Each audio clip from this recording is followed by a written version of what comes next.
The case of Shanann Watts and her two young daughters' murder by her husband, Chris Watts, shocked the world in 2018. This documentary explores the events leading up to the crime, the investigation, the trial, and the aftermath. On August 13, 2018, Shanann Watts and her daughters, Bella and Celeste, were reported missing from their home in Frederick, Colorado. Initially, Chris Watts appeared as a concerned husband and father, pleading for their safe return on national television. However, just days later, Chris confessed to the murder of his pregnant wife and daughters. The brutal nature of the crime, combined with the seemingly normal life the family led, has captivated and horrified the public. This documentary aims to uncover the layers of deception, betrayal, and violence that led to this tragic event. Through interviews, evidence, and expert analysis, we will delve into the psychology of Chris Watts and the circumstances surrounding the case. We will also explore the impact of the crime on the victims' families and the broader community. The story of Shanann, Bella, and Celeste Watts is one of betrayal, loss, and the dark secrets hidden within a seemingly perfect family. Join us as we seek to understand what led to this devastating crime and its lasting impact on those left behind. Shanann Watts was born on January 10, 1984 in Passaic, New Jersey, and grew up in Aberdeen, North Carolina. She was known for her vibrant personality, work ethic, and dedication to her family. Chris Watts was born on May 16, 1985 in Fayetteville, North Carolina, and worked as an operator for Anadarko Petroleum. Shanann and Chris met in 2010 and married in November 2012, eventually settling in Frederick, Colorado. The couple had two daughters, Bella Marie Watts, born in December 2013, and Celeste Catherine Watts, born in July 2015. Shanann was an active user of social media, often sharing posts about her family, work, and the couple's seemingly happy life. She worked as a brand promoter for the health and wellness company, Lavelle, which allowed her to work from home. The Watts family appeared to be living the American dream, with a beautiful home and a growing family. However, financial difficulties and marital problems were brewing beneath the surface. In 2018, Shanann became pregnant with the couple's third child, a boy they planned to name Nico. Unbeknownst to Shanann, Chris had begun an affair with a coworker, Nicole Kessinger, around the same time. As their marriage deteriorated, Shanann continued to believe in and promote the image of a perfect family. Friends and family noticed changes in Chris's behavior, but no one could have predicted the horrific events that would unfold. The Watts family tragedy serves as a stark reminder of the potential darkness lurking behind closed doors.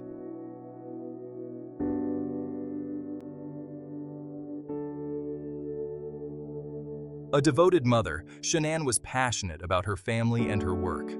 She was known for her resilience, positivity, and drive to provide a better life for her children. At just 4 years old, Bella was described as a sweet, shy, and loving child who adored her parents and little sister. Often called Cece, 3-year-old Celeste was the more energetic and adventurous of the two sisters, known for her playful nature. Shanann was 15 weeks pregnant with Nico, the couple's first son, at the time of her murder. The Watts family was eagerly anticipating his arrival.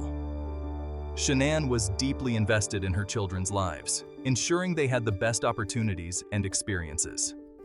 The girls attended Primrose School in Erie, Colorado, where they were well liked by teachers and classmates.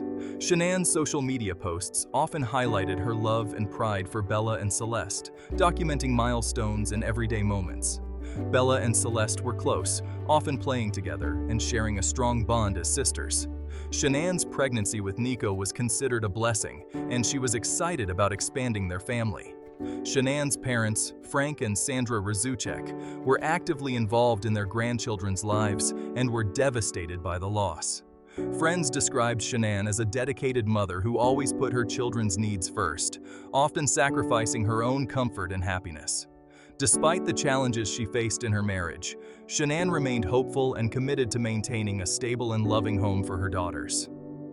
The loss of Shanann, Bella, Celeste, and Nico was not just a tragedy for the Watts family, but for the entire community that loved and supported them.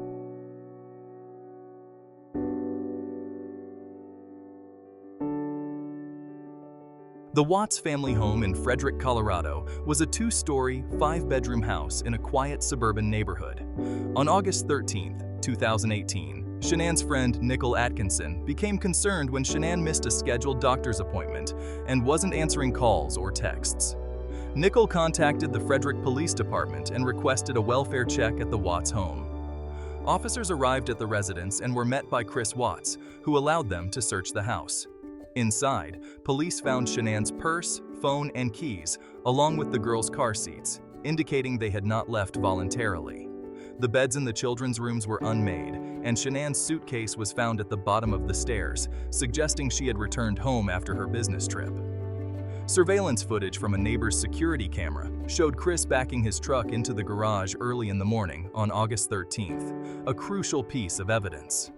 The crime scene inside the home was clean and orderly, with no immediate signs of a struggle or forced entry. The calmness of the scene contrasted with the horrific reality of what had occurred. Investigators quickly determined that something was amiss, given Shanann's sudden disappearance and the discovery of her personal belongings.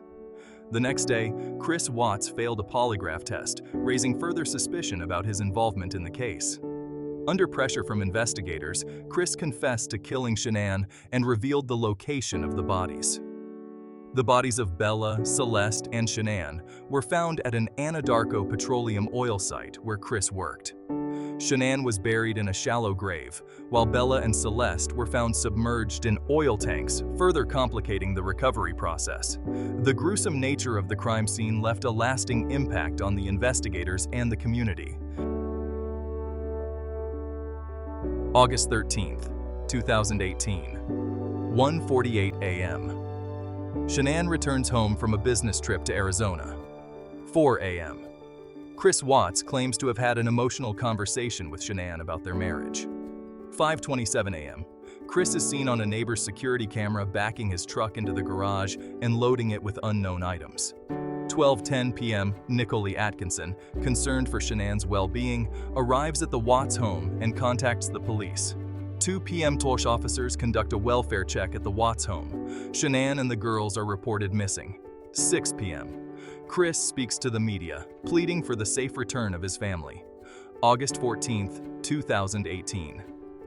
The search for Shanann and the girls intensifies, with local and federal law enforcement agencies involved.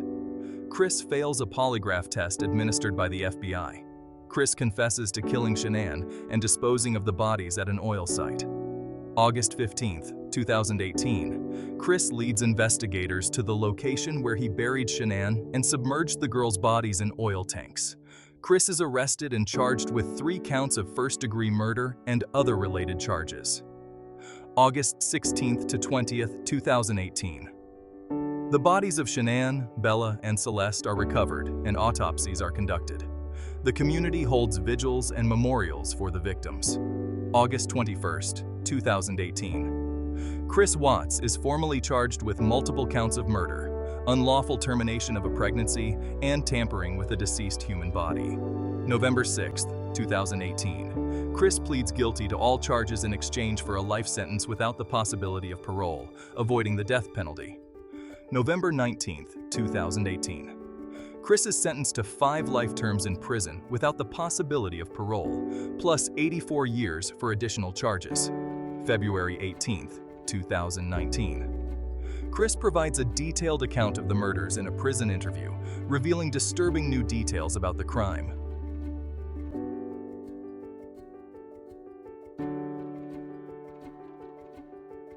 The evidence used in this case was extensive. A neighbor's surveillance camera captured Chris Watts' truck backing into the garage early on August 13th, raising suspicion about his activities. Chris failed a polygraph test, which led investigators to press him further, eventually leading to his confession. Text messages and phone records revealed Chris's affair with Nicole Kessinger and Shanann's concerns about their marriage. Autopsies on Shanann, Bella, and Celeste provided crucial information about how they died, with Shanann having been strangled and the girls having been smothered. GPS data from Chris's work truck placed him at the oil site where the bodies were found, confirming his involvement in disposing of the bodies. Chris Watts' confession, both during interrogation and later in a detailed prison interview, provided critical evidence in the case. Friends, family, and co-workers provided testimony about the Watts marriage, Chris's affair, and the family's financial struggles. Investigators uncovered online searches made by Chris about relationship advice, divorce, and how to prepare for life after the death of a spouse. Examination of the family's financial records revealed significant debt, contributing to the stress in Chris and Shanann's marriage. Chris's search history included disturbing queries about how to plan a murder and the effects of various methods of killing. The condition of the bodies when they were recovered from the oil site provided additional evidence about the brutality of the crime. Shanann's social media presence, particularly her final messages and posts, provided insight into her state of mind and the nature of her relationship with Chris. Kessinger's interview with the police revealed her relationship with Chris and her shock at discovering his crimes. Shanann's friend, who first reported her missing, recounted her concerns and actions on the day of the disappearance, shedding light on the Watts family's behavior and noting the unusual activity on the morning of August 13th. She described Chris's demeanor in the days leading up to and following the murders, highlighting the noticeable changes in his behavior. Chris's mistress provided crucial information about their affair and his actions leading up to the tragic events. Friends and family shared their memories of Shanann, Bella, and Celeste, reflecting on their relationships with Chris and offering insights into Shanann's life, her personality, and her unwavering dedication to her family and work. Investigators detailed their interactions with Chris during the investigation, including his initial statements and the polygraph test. They discussed the evidence collected and the meticulous process of uncovering the truth behind the murders. Testimony was provided on the autopsy results and the cause of death for each victim, while prosecutors offered insights into the case strategy, emphasizing the overwhelming evidence against Chris Watts. Defense attorneys discussed their approach to the case, including Chris's decision to plead guilty to avoid the death penalty. Chris Watts became the primary suspect and eventually confessed to the murders.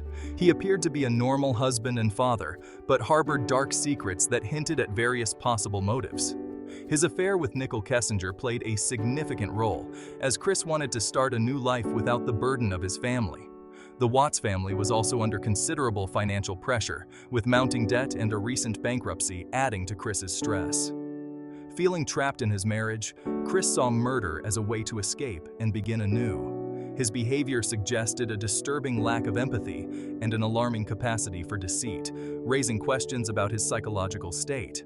Initially, Chris claimed that Shanann had killed the girls and that he killed her in a fit of rage, but this was later proven false. Though not involved in the murders, Kessinger was initially scrutinized due to her relationship with Chris and the potential influence she may have had on his actions. The investigation began when Shanann was reported missing by her friend Nicole Atkinson, prompting a welfare check by the police. Search of the home police quickly noticed that Shanann's personal belongings were still in the house, raising concerns about her disappearance. Chris Watts was brought in for questioning, during which he provided inconsistent statements and failed a polygraph test. After failing the polygraph test, Chris confessed to killing Shanann and led investigators to the location of the bodies. The bodies of Shanann, Bella, and Celeste were recovered from an oil site, confirming Chris's confession. Autopsies were conducted on the bodies, revealing the cause of death and providing crucial evidence for the case. Investigators conducted interviews with friends, family, and co-workers to build a comprehensive understanding of the case. Investigators combed through phone records, text messages, and search history to piece together the events leading up to the murders. Chris's public statements and media appearances were scrutinized for inconsistencies and signs of deception. The prosecution focused on the overwhelming evidence against Chris, including his confession and the physical evidence. Chris's defense team ultimately negotiated a plea deal to avoid the death penalty given the strong case against him.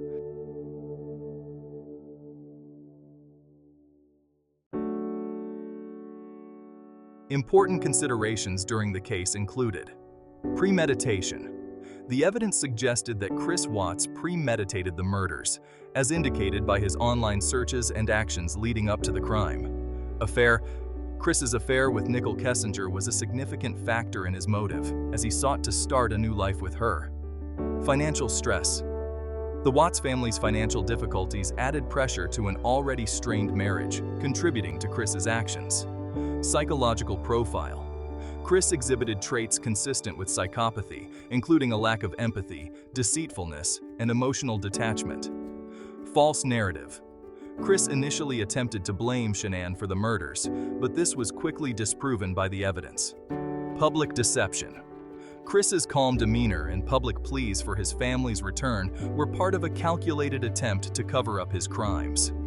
Community impact.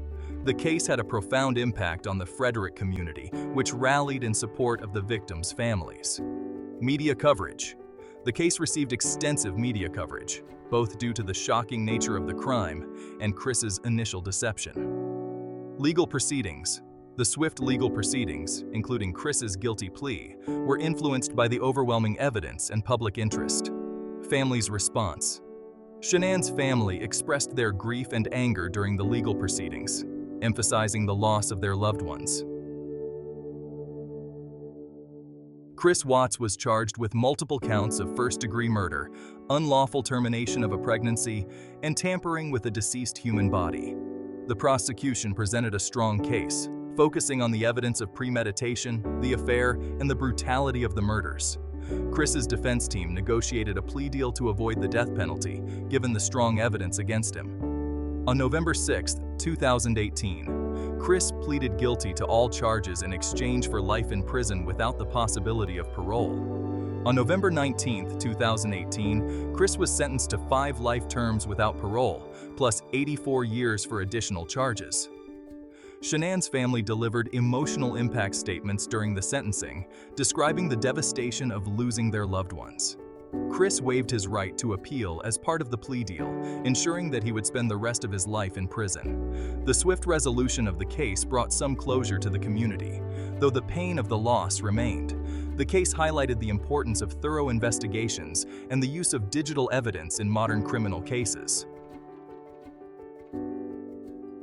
Shanann's father, Frank Rzucek, expressed his deep grief and anger, describing the immense pain of losing his daughter and grandchildren. Shanann's mother, Sandra Rzucek, spoke about the devastating impact of the loss, emphasizing the innocence of Bella and Celeste. Shanann's brother expressed his disbelief and heartbreak, questioning how Chris could betray the family in such a horrific way. Other family members shared their memories of Shanann, Bella, and Celeste, describing the void left by their deaths. Friends and neighbors spoke about the impact of the loss on the community, highlighting the collective grief and support for the Rzucek family. The case quickly gained national attention, with many struggling to comprehend how such a seemingly normal man could commit such heinous acts. Shanann's social media presence became a focal point of discussion as people analyzed her posts for signs of trouble. Major news outlets extensively covered the case, from the initial disappearance to the trial and sentencing.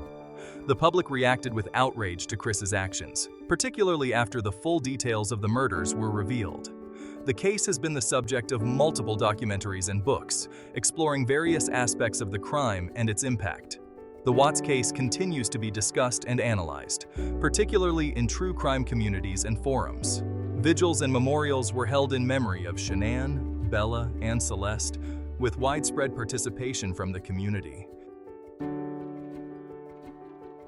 While the evidence strongly suggests premeditation, some speculate about the extent of Chris's planning and whether the murders were spontaneous. Various experts have analyzed Chris's psychological profile, debating whether he fits the criteria for a psychopath or another personality disorder. The role of Chris's affair with Nicole Kessinger has been a major point of discussion, with some speculating that she may have unknowingly influenced his actions. While financial stress was a factor, there is debate about how much it contributed to Chris's decision to murder his family. Some have questioned whether Chris was fully aware of the gravity of his actions or if he was in a dissociative state during the murders. Chris is currently serving his life sentences at the Dodge Correctional Institution in Walpen, Wisconsin. The Rzutek family continues to grieve the loss of Shanann, Bella, and Celeste, and has been vocal about the impact of the crime on their lives. There are no ongoing legal actions related to the case, as Chris has waived his right to appeal. The case remains a topic of interest in the true crime community, with ongoing discussions about the motivations and psychological aspects of the crime. Some questions remain about Chris's exact state of mind during the murders and whether there were any warning signs that were missed. While the legal case is closed, the Watts family tragedy continues to be analyzed and discussed in various forums. The murders of Shanann, Bella, Celeste, and Nico Watts represent one of the most shocking and heartbreaking crimes in recent memory. The case serves as a reminder of the darkness that can exist behind a facade of normalcy, as well as the importance of vigilance and support for those in troubled relationships. The tragedy has had a lasting impact on the victims' families, the community, and the public at large. As we reflect on the events of August 2018, it is crucial to remember the victims and honor their memory by raising awareness of the signs of domestic violence and the importance of seeking help. The Watts case will continue to be a subject of study and discussion, offering insights into the complexities of human behavior and the potential for hidden darkness in seemingly ordinary lives. May their souls rest in peace. Remember to subscribe and join us for more cases like this.